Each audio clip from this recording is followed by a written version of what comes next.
Assalamualaikum warahmatullahi wabarakatuh. Sedulur-sedulur SPC yang saya cintai, kembali dengan saya dan juga Pak Sugeng di channel tercinta kita, Suryo Pamengkang Jagat.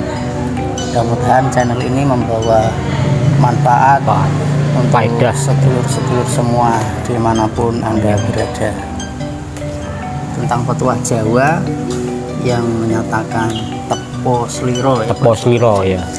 Pagi hari ini atau konten kali ini kita akan membahas tentang petuah Jawa yang kalimatnya tepo sliro itu. Monggo Pak Sugeng, kopinya diminum. Nggih, monggo.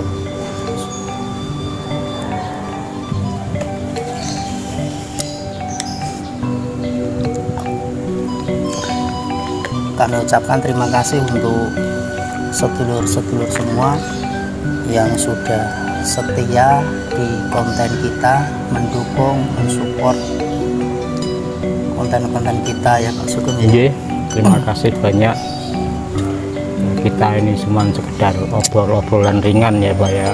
Iya Pak. Semoga memberi manfaat. Ya, tujuan kita sekali lagi kan mencoba menggali kembali lah nilai-nilai kasanah kearifan lokal budaya Jawa kita yang ditinggalkan oleh para leluhur yang mempunyai nilai yang adiluhung gitu. Iya, kita ya sekedar menguri-nguri dan masih belajar bersama. Iya, tentang tepo sliro ya Pak ya. Iya Pak Sugeng, mungkin bisa dijelaskan atau disampaikan berkaitan dengan tepo sliro. Tepo sliro sepengertian saya ya dalam bahasa Indonesia artinya mungkin tenggang rasa ya Pak ya. Iya. Tenggang rasa itu kan berhubungan erat dengan kecerdasan emosi seseorang Pak sebenarnya ya kan, dimana kita mampu berinteraksi dengan masyarakat ya, menyampaikan satu komunikasi dengan baik dan benar sesuai dengan orang yang kita ajak komunikasi, tempat dan waktu gitu. Terutama itu berkaitan erat dengan pendidikan budi pekerti sebenarnya Pak ya itu ya. Iya, sebenarnya petuah-petuah ini ya semuanya itu berkaitan dengan budi pekerti, akhlakul karimah ya, etika, sopan santun dalam bermasyarakat tentunya ya Pak Sugeng ya. Dan saya kira semua itu berawal dari pendidikan keluarga Pak yang dasarnya ya kan. Dari orang tuanya cara mengajari bagaimana cara bertutur sapa antara anggota keluarga. Dulu kan mulai dari keluarga Pak ya, tingkat keluarga yang paling esensi lah. Iya, dulu memang kalau zaman dulu itu dari orang tua itu sangat dinomorsatukan masalah budi pekerti, masalah hubungan bersosial ya Pak. Nah, dimulai dari tingkat keluarga itu. Mungkin dalam ya tidak mungkin itu memang seharusnya itu Pak apa? Di dalam bahasa Jawa juga kan ada terap-terapan pemakaiannya Pak, itu tingkatan strata untuk orang yang lebih sepuh, lebih tua kan kita harusnya pakai bahasa yang kromo, bahkan kalau sama orang ada tua yang kromo inggil, yang kromo biasa, nanti ngoko, terus itu kan ada betul sekali itu termasuk dalam tepo sliro lingkupnya ya Pak ya. Ada sopan santun. Sekarang untuk bahasa Jawa aja mungkin sekarang sudah jarang yang paham ya. Nah, banyak keluarga orang Jawa, ayah ibunya Jawa, kakek neneknya Jawa, tapi anaknya bahasa Indonesia. Ya enggak apa-apa, enggak masalah itu. Memang bahasa nasional kita, tapi bahasa ibu kita kan jangan sampai kita lupakan ya Pak sebenarnya ya. Betul sekali Pak Sugeng. Sangat setuju saya. Seharusnya tetap harus, biarpun kehidupan mereka tidak di Jawa, mungkin di luar Jawa, di luar provinsi Jawa yang bahasa induknya lain, mungkin di daerah Jawa Barat pakai Sunda, daerah Bali mungkin bahasa Bali, Kalimantan bahasa Dayak, tapi kalau aslinya orang Jawa ya sebaiknya sepatutnya lah kita sedikit memberi itu tetap dipakai, mungkin di kecil di rumah dulu sama kakak, sama adik, sama orang tua mungkin ya Pak Sugeng ya. Nanti untuk bahasa nasional atau bahasa internasional kalau diajarkan di sekolah itu malah merupakan satu bonus bagi anak-anak kita sebenarnya ya kan. Betul sekali. Bisa menambah ilmu kasanah tentang pergaulan. tepos liro. Tepos liro itu yang dari tingkatan keluarga, nanti kita di lingkup RT Pak bisa penerapannya, implikasinya Pak. Itu kan mencangkup bagaimana hubungan antar tetangga juga kan. Oh iya, betul sekali. Tiba-tiba ada orang nongkrong di pinggir jalan, kita lewat ya kita harus menyapa, minta izin kan. Kalau kita naik sepeda motor, tetangga kita naik sepeda ya sebaiknya yang naik sepeda motor kita itu yang mendahului menyapa. Harusnya adabnya kan seperti itu. Kalau kita lihat sekarang generasi kita sekarang, wah sampai naik dewe gitu. Neng gang ono polisi tidur boleh 1,5 meter yo ngebut. Banjungkel dewe ya gitu. Ya, itu harusnya gitu. Iya, betul sekali Pak Sugeng. Adab berlalu lintas, budaya antri itu juga kan masuk dalam tepos liro, toleransi mengarahnya ke situ. Mungkin pas kita lewat, kita nggak mau menyapa, mungkin orang tersebut ketika lewat pun akhirnya merasa tidak kenal dengan kita juga ya Pak Sugeng ya. Ada imbal baliknya lah. Ujung-ujungnya kan pasti seperti itulah. Akhirnya sifat tenggang rasa, tepos liro mulai pudar. Tapi kalau misalkan itu diawali lagi, ditata lagi, mungkin istilah budaya-budaya tersebut akan kembali lagi. Mungkin seperti itu ya, timbal balik istilahnya seperti itu juga. Ya kadang-kadang di lingkungan terutama pendidikan itu kita ajarkan ada program 3S, itu bagus sekali Pak ya, sapa, salam, senyum gitu, Pak ya. Betul Pak Sugeng. Sapa, salam, senyum itu perlu dan ini Pak, dampak teknologi lagi Pak ini untuk HP itu kadang ada kumpulan orang itu pada diem semua, pada sibuk chatting lah, main game lah, pokoknya pegang HP ya kan. Padahal itu orangnya kumpul. Padahal ya saling kenal kan mungkin. Kadang jajak ngobrol, yang satu diem jawab sekenalnya aja sambil sibuk Mas. Nah itu sebenarnya kan ya, kalau kita pandang secara etika, secara itu kan juga gimana Pak ya? Kurang bagus. Kok kita seperti robot gitu ya kan? Padahal sebuah perubahan itu dimulai dari yang kecil. Yang kecil dulu ya. Dari kita bisa merasakan yang berdekatan. Empati itu ya, rasa empati. Yang paling dekat dulu lah, mungkin dari keluarga, mungkin lingkup teman-teman dulu, sehingga nanti bisa ada perubahan besar ya di situ. Untuk menghindari timbulnya permasalahan, kesalahpahaman itu kan kita harus mau dan mampu menjadi pendengar yang baik sebenarnya ya Pak ya. Betul. Kalau diajak ngobrol ya sebisanya, kalau sedang sibuk HP-an ya HP-nya ditaruh dulu lah, atau kita memandang, mendengarkan orang yang mengajak kita bicara. Itu salah satu contoh kecil. Kadang orang curhat itu dicuekin. Nanti kok mau ngomong apa, nah gitu orangnya tersinggung loh. Aku ngeciwi sing ngene oke, nah gitu karena dia sibuk. Ya mungkin ya seperti itu juga, mungkin karena sebab percekcokan di rumah tangga ya, mungkin seperti itu ya. Hal-hal kecil, kesalahpahaman, miskomunikasi istilah sekarang. Yang satu asik main HP, yang satunya sedang mungkin curhat berkeluh kesah, malah tanggapannya seperti itu. Malah dianggap mengganggu. Iya, betul sekali. Padahal kita sebagai makhluk sosial kan memang terus berinteraksi ya Pak ya, dengan manusia lain, dengan makhluk lain, dengan alam dan lingkungan sekitar. Ya contoh kecilnya di lingkungan perumahan kita lah, di tetangga sebelah kanan kiri kita lah.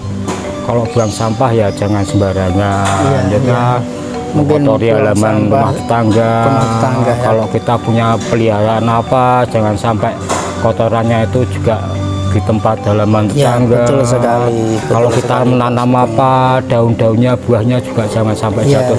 Wong kita sendiri tidak mau kan, misalkan kita ngotori rumah orang lain, mau rumah kita juga nggak mungkin lah mau dikotori kan sama orang lain. Akhirnya ya itu mulai pudar tadi, tepos liro tadi. Padahal ya istilahnya gini Pak Sugeng.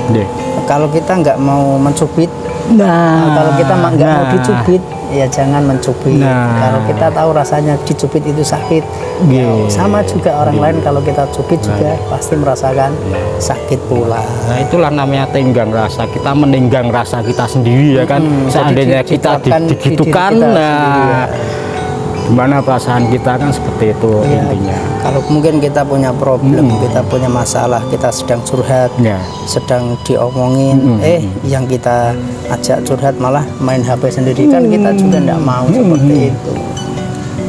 Akhirnya rasa saling menghargai itu mulai hilang, tidak ada udah tepos wiro ya istilahnya. Padahal dengan tingkat pendidikan, tingkat teknologi yang maju ini kan banyak orang yang pinter Pak ya dibandingkan generasi leluhur kita dulu. Memang ya. Kalau untuk akal, untuk kecerdasan anak sekarang dengan dahulu itu jauh sekali perbedaannya. Tetapi untuk rasa tenggang rasa, untuk bab rasa, bab hati, empati itu mulai tergeser lah karena mungkin interaksinya juga kurang kan ya. Iya, betul sekali. Nah dulu kan lo ada ukoro mangan asal kumpul gitu kan Pak. Sekarang kan enggak, kumpul asal mangan. Nah itu mungkin ada faktor pengaruhnya juga untuk mungkin rasa tenggang rasa yang mulai terkikis lah istilahnya. Tapi kumpul mangan asal kumpul itu kira-kira itu diterapkan bagus apa enggak Pak Sugeng? Ya kita lihat konteksnya ya Pak ya. Tinggal kondisional ya. Sebenarnya sih. Ya sebenarnya enggak seperti itu juga lah pasti yang namanya kebutuhan harusnya manusia kan tetap harus berpikir. Kita disuruh untuk gerak lah, ikhtiar. Sekarang kan biarpun kita berjauhan kan bisa dekat loh Pak, ada teknologi ya kan. Fungsi teknologi bisa lihat gambar, video call. Itu kita harus sebenarnya sama aja, dimanapun kita masih bisa kumpul kan. Bahkan kemarin belajar ya di rumah, bekerja di rumah, work from home ya kan. Semuanya semuanya bisa ketemu berjalan karena teknologi itu ya. Tinggal kitanya aja sih sebenarnya ya. Memang tenggang rasa itu ya kita istilahnya kan bercermin. Bercermin pada diri kita sendiri. Kalau kita tidak mau disakiti ya tidak usah menyakiti orang lain. Kalau kita tidak mau dirugikan ya jangan merugikan orang lain seperti itu. Jadi contoh seperti budaya antri itu kan juga termasuk rasa tenggang rasa Pak ya kan. Biarpun kita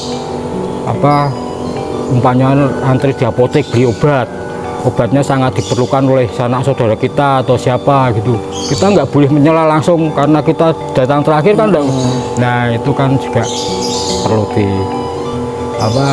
digalakkan lagi lah daya antri. Terus waktu naik angkutan umum ada manula atau ibu hamil yang nggak kebagian tempat duduk, sedangkan kita sudah dapat dulu ya kalau bisa kita legowo mempersilahkan mereka yang sangat-sangat yang perlukan wanita, ibu-ibu hamil, lansia, anak-anak, ibu menyusui, itu kan butuh ruang sebenarnya mereka ya. Kita yang masih ya istilahnya muda lah kan masih kuat berdiri. Betul sekali lah. Sekarang memang sudah mulai egoisme itu individualistis. Ego sekarang itu sangat-sangat dominan pada kehidupan manusia sekarang ya Pak Sugeng ya. Sampai kadang-kadang yang maaf lah pembesar itu rakyatnya masih lapar, rakyatnya masih membutuhkan, tetapi mereka malah kehidupannya glamor, malah pamer. Itu kan kasihan menyakiti hati, tidak ada rasa empati pada rakyat sama sekali. Akhirnya timpang secara kehidupan bermasyarakat itu timpang. Timbul permusuhan, rasa iri, amarah akhirnya yang merasa tidak pernah merasakan seperti mereka akhirnya ya seperti itu brutal kehidupannya, brutal akhirnya wah bagaimana caranya saya itu gitu mengancam lah kan mereka sebagai pimpinan kan istilahnya sebagai panutan juga kan, kalau mereka menjadi contoh teladan yang begitu kan rakyat ya pengennya seperti mereka, padahal kan ya gimana kondisi rakyat belum, nanti terjadi sikap apatis ya kan, cuek, acuh tak acuh terhadap program pemerintah, gara-gara melakukan satu oknum pejabat yang begitu kan. Iya, betul sekali Pak Sugeng. Dan mungkin gini Pak, untuk leluhur kita itu mungkin sudah mewariskan itu apa, sikap teposiro itu mungkin bisa apa, mengurangi dampak dari itu Pak, apa, penjajahan. Dulu kan terkenal Belanda dengan slogan pecah belah adu domba itu loh Pak. Kalau apa, kalau nilai-nilai teposiro itu tidak dikembangkan pada waktu itu, mungkin rasa teposironya masih kental ya Pak ya. Iya. Mungkin bangsa kita sudah porak-poranda bener hancur Pak ya, karena rasa teposiro, toleransi yang masih tinggi. Mereka biarpun terpecah belah masih saling ingin guyup gitu. Rasa bersatunya masih kuat lah gitu. Nih, saya rasa pendapat pribadi saya seperti itu Pak. Cuman sekarang implikasinya yang mulai bergeser itu lebih baik kita galakkan kembali Pak, kita rasa gotong royong, empati, membantu tetangga yang kekurangan, menyantuni anak yatim, itu kan satu perbuatan yang mulia, itu satu tindakan real yang bisa membawa perubahan ke arah yang positif ya kan Pak. Betul sekali Pak. Karena kita eranya bukan berjuang untuk melawan penjajah sekarang, untuk melawan kemiskinan, kebodohan dan degradasi mental itu ya kan. Melawan diri kita sendiri. Nah, dari diri sendiri, terus dari lingkup keluarga, dari lingkup lingkungan RT, nanti naik kan bisa, nanti bahkan bisa mendunia mungkin kan ya. Betul. Seperti itu harapan kita dulur-dulur. Teposiro itu bisa diterapkan sampai mendunia. Betapa damainya kehidupan. Wah, sudah nggak ada ya, mungkin udah ya gimana ya, bisa bayangkan ya, luar biasa. Kalau teposiro itu dipakai mendunia ya, hidup ya akan damai, tentram, saling mengisi. Istilahnya masalah itu sangat mudah terpecahkan ya Pak, segala permasalahan. Tapi ya karena nafsu, karena ambisi, karena egoisme. Jadi sifat-sifat yang buruk tadi masih kita terapkan ya, akhirnya nanti itu bisa timbul perpecahan tadi Pak Sugeng. Karena kurangnya toleransi, terus rasa empati yang minim ya. Ya sebenarnya sudah apa ya, penerapan sekarang ya untuk misalkan negara yang dilanda kemiskinan, negara yang dilanda bencana, kepedulian negara tetangga yang peduli ya sekarang sudah mulai juga Pak Sugeng ya. Ada bantuan kemanusiaan. Iya, bantuan kemanusiaan lah. Tapi kadang-kadang faktor di sekeliling kita sendiri malah pembagiannya yang kurang merata, ya mungkin karena faktor dimanfaatkan malahan ya Pak Sugeng. Faktor geografis Indonesia yang begitu luas, majemuk mungkin ya. Itu kembalinya mungkin ke masalah manajemen Pak ya. Pengaturan distribusi itu kan sudah ada yang mengatur. Gini ya, Pak, itu ya manajemen ya tadi sifat etikanya tenggang rasa kurang tadi. Jadi yang mungkin lebih mementingkan diri sendiri dulu, sendiri, yang tidak merasakan betapa mereka itu sedang benar-benar dalam kondisi butuh, malah dilupakan.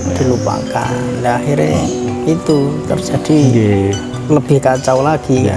Dan ini Pak, menjelang eskalasi politik nih Pak, itu rasa teposiro berpolitik bangsa kita itu rasanya mulai terkikis juga ini Pak. Saling menjatuhkan ya, saling dukung-mendukung, terus akhirnya hujat-menghujat ya kan? Tidak mau terima kritik, saling menjelek-jelekkan kubu antar kubu ini, kubu itu kan sebenarnya juga ya gimana ya, kurang bagus lah ya, bukan kurang lagi, itu tidak bagus lagi pendidikan politik. Itu kelompok-kelompok terpecah belah lagi ya kan. Kita kan harusnya kan bersatu, tujuan kita kan sama ya.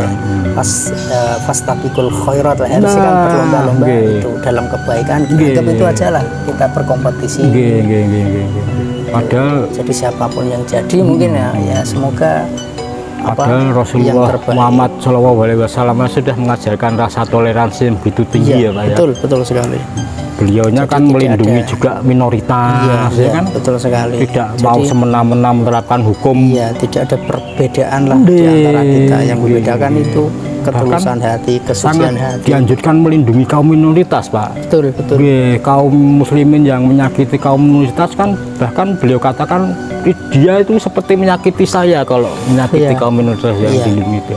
Sampai segitunya kan, itu satu suri tauladan yang sangat mulia, sangat patut untuk dicontoh. Itu kan tujuannya untuk menghindari konflik juga, konflik, permasalahan. Terus kalau ada komunikasi biar baik, bagus, ya kan? Betul sekali. Untuk tujuan itu, kelangsungan kehidupan yang harmonis dan mencapai tujuan manusia yang tugaskan mengisi kehidupan di dunia ini. Terus apalagi Pak kira-kira untuk tambahan itu? Ya mungkin segitu dulu ya Pak Sugeng ya. Ada sedikit tambahan Pak itu, untuk penerapan Tepo Sliro itu perlu diajarkan sejak dini Pak sebenarnya. Mulai dari level keluarga itu penting Pak. Soalnya semuanya berawal dari keluarga Pak. Itu kan menyangkut itu tadi apa? Sopan santun, etika, ya kan, dalam cara berkomunikasi, cara bicara, tindak tanduk, itu kan penting. Sehingga nanti dimanapun kita berada itu mudah diterima gitu hasilnya. Betul sekali Pak Sugeng. Nah itu kembali ke tingkat itu Pak, pendidikan yang sekarang kan maju itu kan sebenarnya juga nggak ada hubungannya dengan kecerdasan emosi kita, ya kan. Karena itu dari pendidikan informal tingkat keluarga itu yang membuat kita itu beretika, berempati, bertepo sliro atau tidak, sebenarnya itu intinya. Berarti kembali kepada pribadi masing-masing ya, Pak Sugeng ya. Kalau memang mau tepo sliro tadi tetap tenggang rasa yang tetap berada menjadi identitas diri kita, ya insya Allah kehidupan ke depan akan semakin lebih baik. Kalau tepo sliro tadi dihilangkan, tidak diajarkan sejak dini, ya tentunya barangkali ke depan kita menjadi rugi sendiri ya, manusia bisa penake dhewe jadi brutal, ya kan. Sebenarnya Tepo Sliro itu kan bukan hanya milik suku Jawa, untuk suku-suku lain, bangsa-bangsa lain di dunia kan juga punya nilai-nilai seperti itu, ya kan.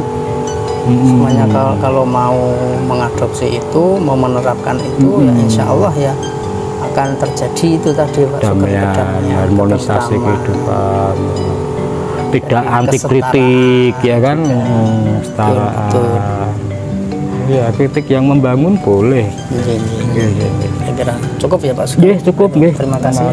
Sedulur-sedulur, mudah-mudahan bermanfaat. Kami cukupi. Assalamualaikum warahmatullahi wabarakatuh.